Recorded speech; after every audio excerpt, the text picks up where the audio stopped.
What is up, everyone? This is Fortier going through our list of different technologies that exist in Kendo. Today we're going to talk about Kamae and the psychological mechanisms behind it. Kamae actually is not just your stance. Psychologically, it is the ritualization of readiness itself. As part of your persona in Kendo, it represents your visible composure. On the repressed, unconscious emotional side, it represents potential violence. For your inner self, it represents centered equilibrium.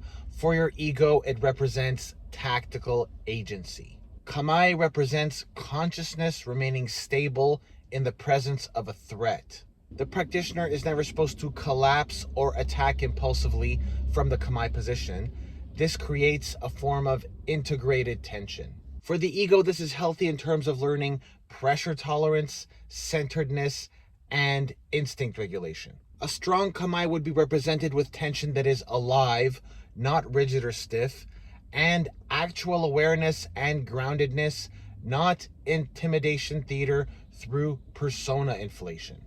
Emphasis on the center line isn't just for practicality when it comes to Kamae. Just like in Sonkyo, it is part of the axis formation in your ego in relation to the construction of this dynamic mandala, which functions as an orientation point to direct people's consciousness. That's why when we see a kendoka with a beautiful, strong kendo, along with a straight kamae and a straight back, it has an enchanting effect not only on the opponent, but those observing the exchange as well. Subconsciously, your kamae acts as a representation of your ego. This is linked to your style of kendo, and this is what you choose to present to other kendoka as a representation of yourself.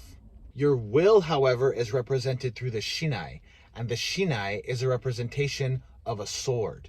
The sword, in a symbolic way, acts as a universal symbol of truth, justice, clarity of thought that can cut through illusion while creating boundaries and purifying with the power to kill. Striking is confrontation with morality, execution of truth, and dissolution of ego in one single moment. We'll go more into detail about the fundamental symbolism of swordsmanship in another video, but when we talk about it psychologically speaking, consciousness also cuts like a sword does, through illusion, confusion, and unconsciousness. This is why swords become sacred symbols across cultures. This means the sword, or the shinai in the case of kendo, represents your ego or kamae's ability to distinguish between truth and falsehood through a confrontation of two wills through the refined ego created through training. Your skill as a kendoka is determined by how effective you are at doing this. As always, that's all for today's video. If you have an experience you'd like to share with us in the comments below. If you know someone who'd like to see this video, share it with them. Hit the like and subscribe button for the algorithms, and have an awesome day. I'll see you in the next video. Peace out.